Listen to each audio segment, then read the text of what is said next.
Hi, it's Martin, Martin's Engine Services. Well, there's not an awful lot happening here this week apart from mower maintenance and refurbishment, etc. etc. It's a pretty grotty old Friday. It's quite warm actually, but it's been raining all morning. Well, I think it's actually stopped now. Um, yes, it's stopped. So it's pleasantly warm enough, and so it's definitely a day for in the workshop and getting on with the not ride on mower. No. This is the leaf sweeper mower we call this. So I got stuck in yesterday. I did a little job for somebody in the morning. Got stuck in yesterday and I scraped a load of the old powder coat off this and welded a few cracks and holes up in it and bits and pieces. I've sort of straightened it out. I mean, I'm not exactly fussed about that. It's not exactly good precision. So I welded it back together. It broke off in the corners. And then I've just given it two almighty coats of heavy duty red oxide paint. I've literally poured it in everywhere. And I thought, well, that'll help preserve it. I would like to have taken this brush assembly out, but I've got no idea it comes to pieces. The parts diagram doesn't really help.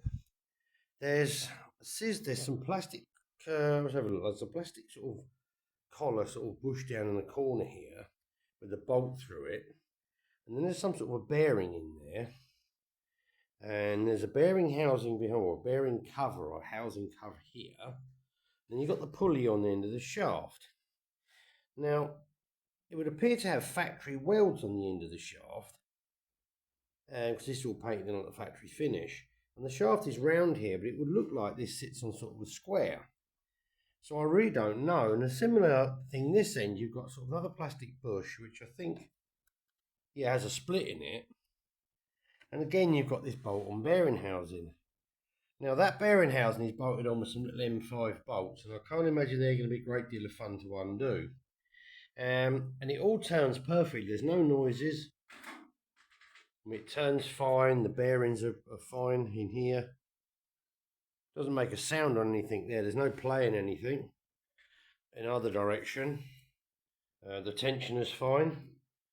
And so I thought, well, I think I'll just leave that alone before I start taking it all apart. I presume there's a shaft slide. Well, according to the parts diagram, there's a shaft, which appears to be square.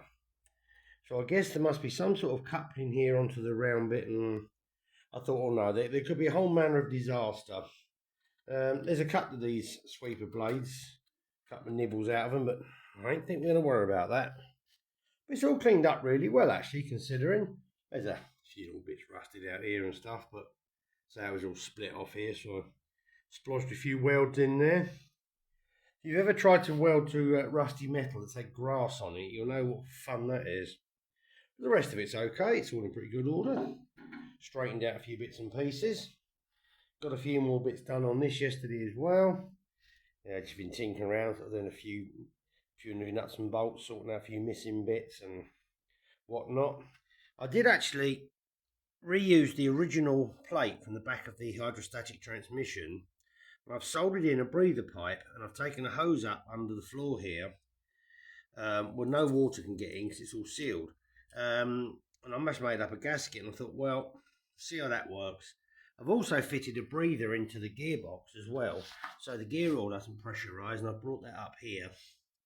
It's not as if this thing's going to be subjected to lots of water and deep grass or anything anymore, so I thought we'd give that a go. I have fitted an O-ring seal, a couple of O-rings behind the brake disc here to hopefully reduce the oil coming out of there. If it doesn't work at all, I'm just going to have to resort to pulling the transmission apart again. There's not enough space in there to put an additional oil seal in, so I kind of did the best I could. Sorted a few more, chokes himself, sorted out a few more bits of wiring, and I've straightened up the plate on the front. There's this spring-loaded plate here, which is quite lethal, which the bonnet attaches to. And it was completely caved in a sort of circle, semicircle. This was pushed back. Let's just close that up. And there's also a bracket on the front, which is something to do with the mower deck, which has had some quite incredible hit.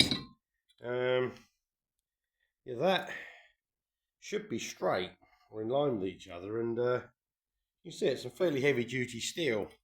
So I have reason to believe this vehicle may have been involved in a collision. And it looked kind of tree-shaped as well, judging by the fact it was a very distinct curve into this plate. So I've straightened that out. The bonnet itself over there is actually missing the lugs to bolt it onto, so I'll have to just make up a few brackets, but it's no big disaster. That's all in hand at the moment. I've got loads of bits all cleaned up out here. It's a bit dark and gloomy out here. Yeah, I've cleaned up some brackets, straightened them out. These are actually battered and bent like bananas. I've straightened them out. I've cleaned up that really disgusting rusty wheel you may have seen in a previous video, and that's come up really well. Please ignore the tyre, that's nothing to worry about. Likewise, there's the some sort of a flap thing that I don't know what that does. I think it just stops the leaves flying out or something. And I have actually painted the cover, or the engine cover, off of the Lister G1 stationary engine. Wow, something's happened. Got a few more bits down there that was pretty horrible, and the roller you've seen, which is all now nicely painted. I know it's going to get scratched and scuffed on the grass, but I thought, oh well, while we're at it. Now yesterday I had a rather pleasant surprise. While I was underneath the machine having a bit of a sort out and clean a few bits up, I was looking at the old crusty crispy magnetic clutch and power takeoff clutch, and I thought, I wonder if it'll come unbolted or it looks crispy, blah blah blah. So I undid the bolt in the middle, came out easy, and there's a bracket screwed to the tractor which has a lug that goes in here to stop it spinning. Undid that and it slid straight off. So I thought, okay. So I blew all the dust and the cobwebs and all the rest of it out. See how it actually works is this central shaft here rotates, and there's a clutch drum here rotates with it, and then when the electromagnetic clutch is activated, it snaps those two together and drives this pulley. Now I thought, just for a laugh, I cleaned up the grotty looking connector and I put power to it, expecting no more than smoke to come out, and it actually works. It snaps in, locks in and holds in, and you can power it in and out as much as you like, and it works perfectly. So I thought, oh, that was a surprise. So I thought, okay. So I've given it a clean up, and I thought I'll just give it a couple of coats of red oxide, preserve it, clean the plug up, I say clean up connections, and I'll put it back on. And if I ever did find a deck for this, half reasonable deck that I could patch up, I would use it for wet weather mowing rather than get my wheel horse mucky. So all the linkages under there, I've got everything for the mower system. It literally wants the deck putting under, belt hooking up, and the 4 pins putting in. Oh, and I have to straighten that very bent piece of metal out. I have actually got the lever off at the moment for the deck height. That doesn't matter because it only fits in on a pin under here, and I'd have to drill a hole in my new bracket just to mount it, but I've got all that, so that could be reinstated. So I thought, okay, I'll keep the PTO clutch on there.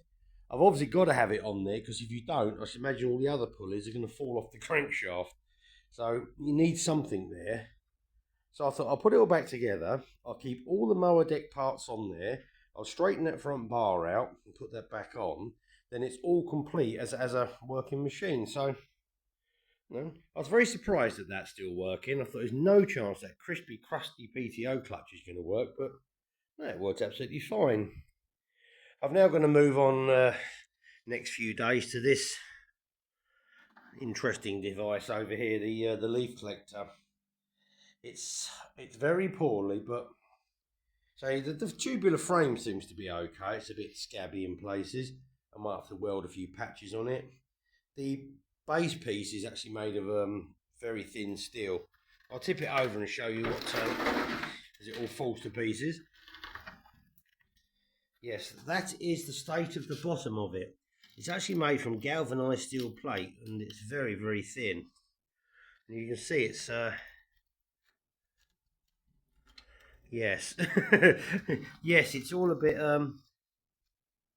oh, I think actually the tube's gone here as well. Shall we say things are very, very tender in this department, but I'm sure we can revive it. I mean, that piece across the bottom there, that red section looks all right. that piece along there is just a strip of metal. Yeah, I think some refurbishment is required. I have actually made a new piece up here to just hold the rubber flap onto the sweeper. Basically, it's got some sheet metal and just make some bits up. So this sort of stuff's easy to make. That rubber strip fits in here. The back wheels actually fit into these cutouts, and that sits between the wheels. Presumably that would have been there for when you're actually mowing and you want to pick the grass up at the same time. I suppose I don't strictly need that, but I'll put it all back as I've got it. But as you can see, that really is a beautiful thing over there. Yeah, that frame's definitely, I presume the other side's gone the same. Oh no, it seems to be okay. I mean, it's only thin wall steel tubing. Obviously you've got corners, curves on there, but I could always cut through there and weld the curve into a piece of tube. I'm sure we have the technology to rebuild it. I mean, the critical parts are there, like these link rods. And once this is sitting onto the machine, these links have to be transferred over onto a couple of, I remember now, oh yes, there's some legs bolt on here with ball joints on, and that enables you to, yes, when you're on the machine, to tip it. That's right. You can reach behind you, grab this lever here, which extends out, and you can tip the whole assembly up. But fortunately, they're both there. He says confidently, yeah, they're all there and usable. You got all the pegs. I mean, the net's pretty torn up in places, but I can glue something to that, or use a bit of nylon sacking or something. My aunt's actually a bit of a whiz at mending stuff like that. She doesn't know it yet, but I think she might be volunteering. You can buy these new, but they're probably about, again, £300. It seems that all the parts are. The plastic top I'm not too worried about. I mean, it doesn't do more than stop the leaf flying out. Someone's made a few rudimentary brackets here. I'll do the same. It's fundamentally intact. Yeah, that'll be all right. We can overcome that. So there's the splits on the bonnet. It's pretty rigid plastic, this sort of thing. So I'll just make a plate and rivet it in there and then bolt to it. So it hasn't got to win the tractor show. It's just got to go. But fortunately, I've got all the major components, and say, like that PTO clutch, I'm quite surprised how many things have actually revived. I've been through all this linkage, cleaned all this up, it's all oiled up and working again, and sorted out a few bits of wiring in here, and I've checked all the PTO belt underneath. As I said the other day, I don't think this PTO's ever been used, because the belt underneath still has the actual Countax writing on it, and the pulleys don't look like they've ever been run. So no, I'm very pleased with this proceedings, actually. It's quite good fun, really, restoring or reviving stuff like this. And I've spent so little on it, it's pretty mad, actually. Anyhow, that's enough of me waffling on about proceedings with the Countax mower, but it's keeping me occupied on this wet old day. And I hope you've enjoyed sort of seeing what I'm doing. So I've got a few little jobs coming in next week, but it's pretty quiet at the moment. I think it's pretty quiet all round, actually. A friend of mine does quite a lot of paint work and car paint work, and he was saying it's slowed down, and he deals with a couple of traders and van sale places, and they're selling okay, but not anywhere near what you'd expect. I guess it's the end of summer holidays and big bills to pay, but it is definitely quiet out there. Anyhow, thanks very much indeed for watching. I hope you enjoyed this little update on what's happening. See, there's bits everywhere, but keeps me happy. So please like and subscribe. It's always appreciated. And bye for now.